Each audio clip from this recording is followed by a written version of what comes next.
Welcome back, my little horrorlings. Are you ready for some more scary stories to give you nightmares? Well, gather round, 'cause Mama's got some good ones for you today.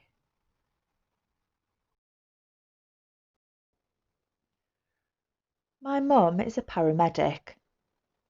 She's been in the NHS for over 30 years and is a well-known member of staff. She's known for her fair share of ghost stories about the old morgue in northwest England. I won't be specific for privacy reasons. The morgue has now been torn down with the rest of the hospital, and a housing estate has been built on the land. Her most freaky story has to be when they dropped an expired patient at the morgue one day. This happened back in the 90s when the hospital was still in use. They had been in the morgue handing over an expired patient. This next bit of info is important to the story. The ambulance bay was a concrete garage with one tiny dim light inside, and it was directly opposite the morgue. The ambulance needed a key to lock and unlock all the doors. My mum and her colleague walked out of the morgue, chatting away like you normally do, when her colleague stopped dead and stared into the ambulance bay. There, in the far corner behind the dim light, was a dark figure standing. This happened at night.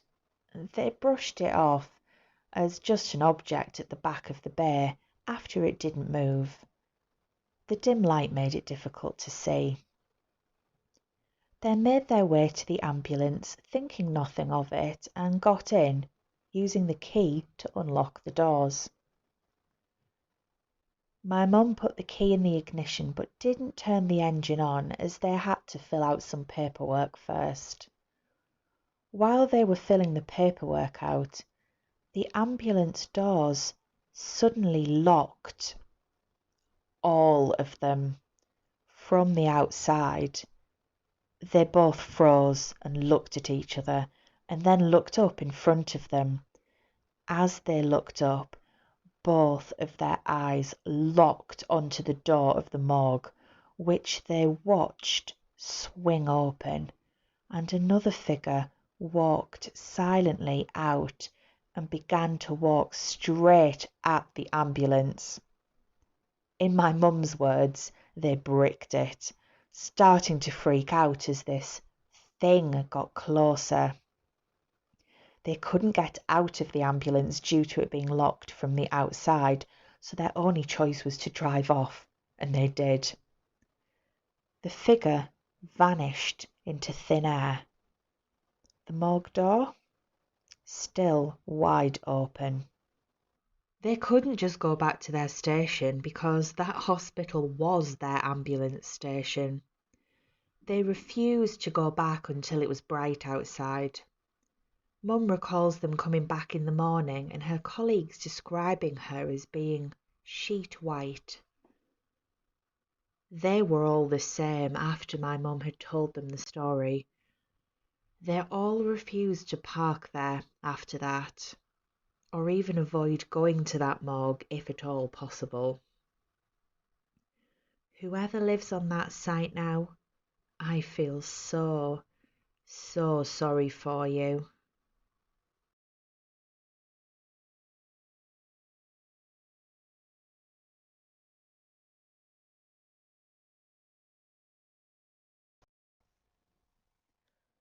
Last year, when I was 19, I graduated from a small community college in Mississippi. The college was relaxed and I actually made money off of my scholarship, so it was a good deal for me. I'm a studio arts major, and the absolute best thing about this college was the art and music building. The building was split down the centre, with music on the right and art on the left. Rumours of a ghost were circulating among both students and faculty, but I never thought much of it, as I'd never seen it and I'd always had fun times and good vibes in the building. The ghost was apparently a Choctaw woman in a white dress. She loves music, as often those who practice at the piano in the auditorium feel like someone is standing behind them, watching. Sometimes they can hear footsteps creep across the stage or see flashes of a figure in their peripheral vision. Another one of her favourite spots is the small hallway that leads into the art studio opening, directly in front of the head art instructor's office. Hodges, my art instructor and now friend, said he sometimes would hear someone working in the studio in the mornings and swear it was me, but when he walked inside, there would be no one there.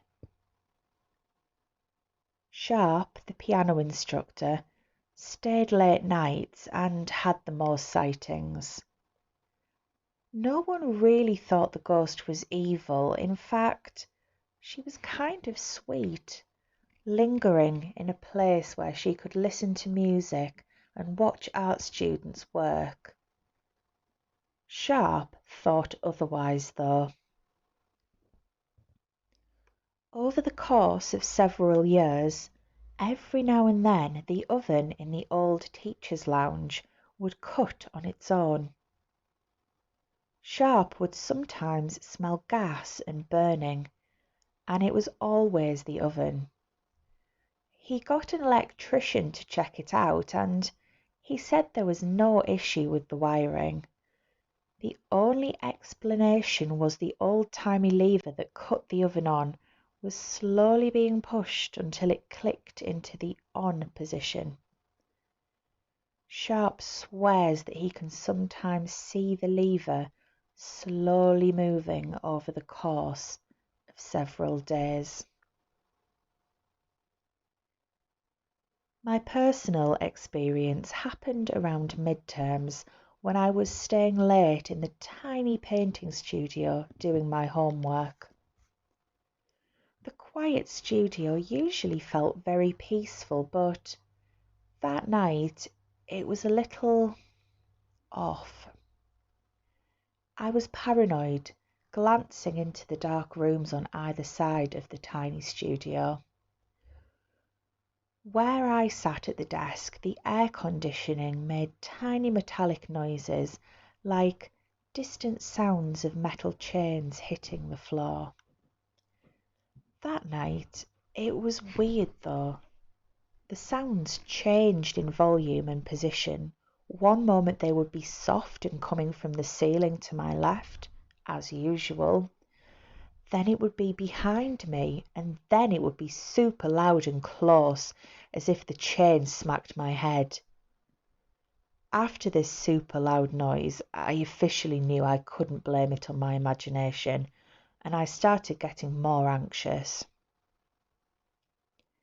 Shortly after, I started hearing noises, as if someone was making their way through the large studio and scraping by various items as they made their way through.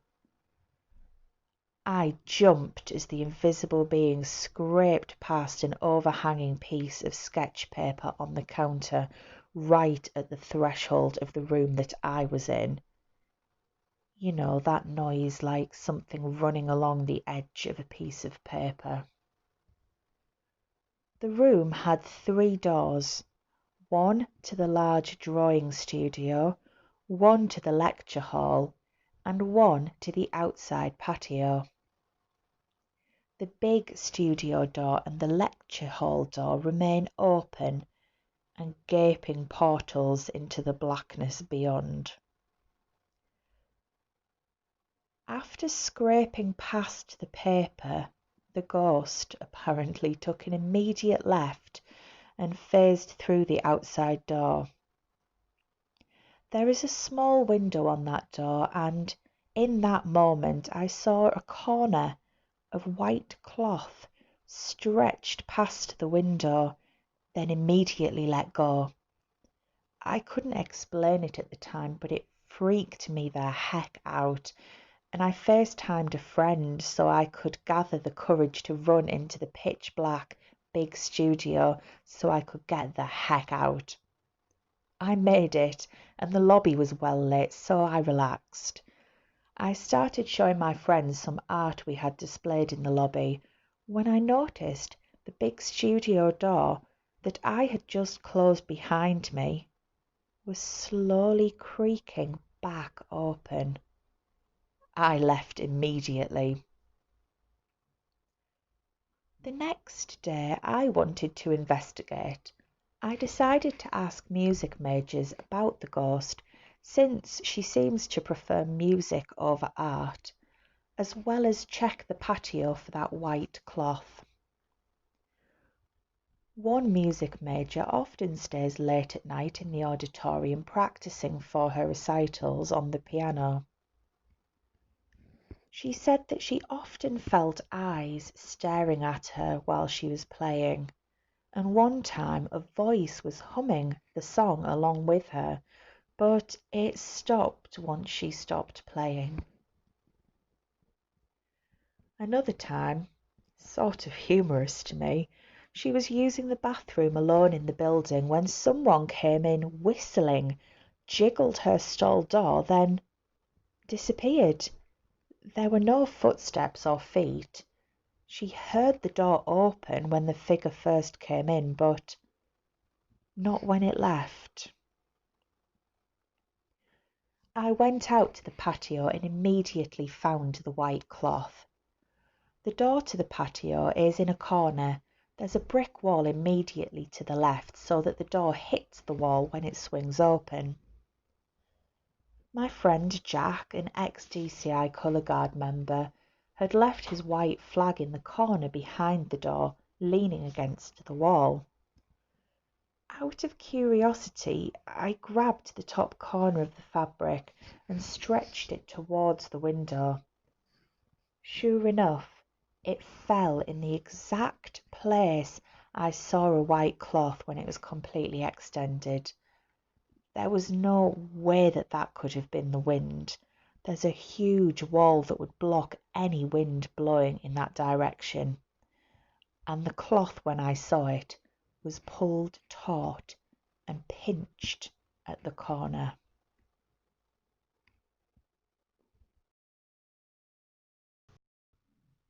Thank you for listening, my little horrorlings. Don't forget to like this video, subscribe and hit the notification bell to get news about new content and scare away any demons lurking in the shadows. Whatever you do, don't forget to check beneath your bed for monsters. Sweet dreams.